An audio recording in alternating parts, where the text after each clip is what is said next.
Magandang oras mga ka-good news mga kababayan. Naku, ano kayang nangyari kay Digong? Tinuturo niya si Bato de la Rosa na isa sa komander ng Tukhang o komander ng kanyang tinatawag na DDS o itong Death Squad. Anong nangyari?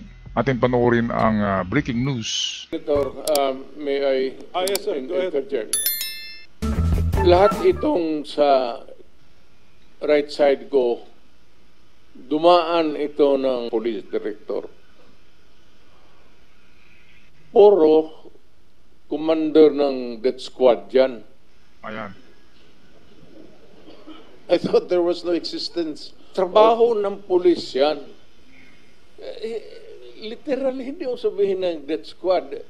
Death squad dyan.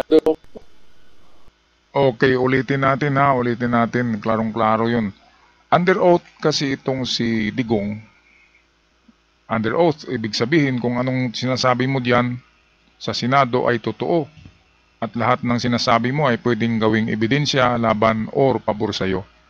Kaya walang dapat joke. Hindi dapat mag-joke sa Senado kasi naka-record yan. At pagdating sa korte ay pwedeng gamiting ebidensya ang mga sinasabi. Parang isda, si Digong nahuhuli sa bibig.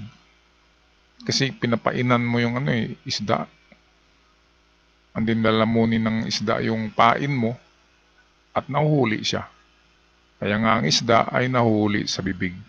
Okay, patuloy tayo.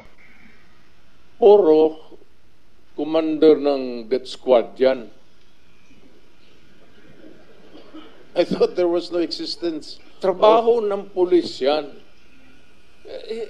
Literally, hindi ko sabihin ng death squad. Yung isang senador, yan ang nakaupo dyan, si Senator de la Rosa. Death squad rin yan. Pantay. Because they were police directors handling the controlling crimes in the city. Teka. Parang nilaglag na to eh. Parang laglaga na si Bato de la Rosa. Tinuturo eh. May problema pa nga yung si Bato sa ICC.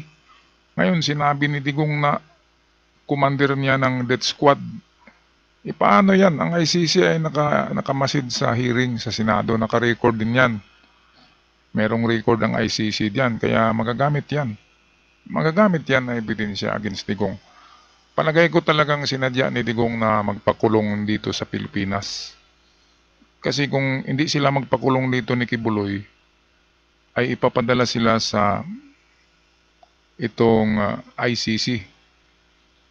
Pwedeng extradition, pwedeng request na ipapadala sila doon. At pagdating doon, wala na silang kalaban-laban, di ba? Dito sa Pilipinas, pwedeng magpa-house arrest, hospital arrest. Katulad nila de Lima, ni Gloria Arroyo, mga hospital arrest yun. Kaya maganda pa rin ang buhay kahit na makulong ka basta hospital arrest, house arrest. Ay parang nagbakasyon ka lang yan. Kaya ganyan, wise lang. Kasi kung hindi sila makulong sa Pilipinas, ay ipapadala sila sa labas, sa ICC. Kaya ganyan, pwedeng ganyan din yan na taktika para dito na sila makulong at hindi na sila makukuha ng ICC. Okay, patuloy tayo sa video. So pag sinabi mong death squad, it's a very loose term na ginagamit mo lang parang gano'n easily. Lahat yan sila, ito, si Danao, ayan o. Nagdadasal kasi sa kasalanan niya siguro. Nagdasal eh. Magkano bang, ilan bang pinatay mo? Dumaan yan. Ito, De La Rosa. Patay na. Tanungin ko sila ngayon. Tanungin ninyo. Openly, lahat yan dumaan pagka-police chief. Pati yan si Gamboa. Tanungin ninyo. Danao, kung may utos ba ako na patayin ninyo yung tao na nakatali yung paa, pati kamay sa likod, or assassinate them. Ang sinabi ko, ganito, prangkahan tayo, encourage the criminals to fight. Encourage them to draw their guns. Ito na. Dito na technical si Digong. Kasi paano makadraw? Paano makabunot ng pistol nakatali yung paa at kamay, 'di ba?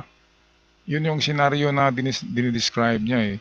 So ibig sabihin ay hindi talaga makabunot kahit may baril yun, ay hindi niya mabunot kasi nakapusas eh, nakatali. Ngayon, yan na yung tinatawag na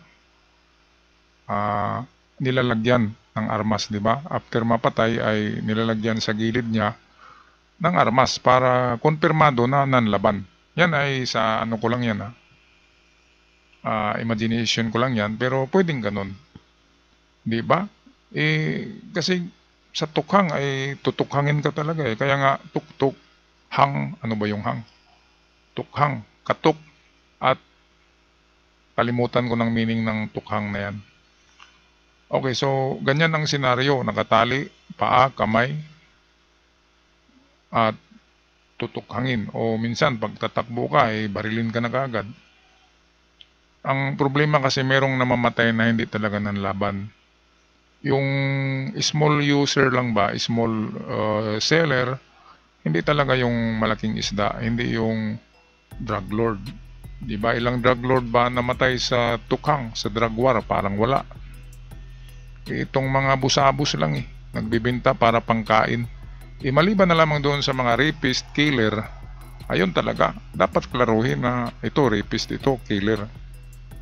Pwede yan, pero yung mga nagtitinda lamang para makakain ng bigas, pang ano sa pangangailangan nila, ay pwedeng bigyan niya ng pangalawang tsansa.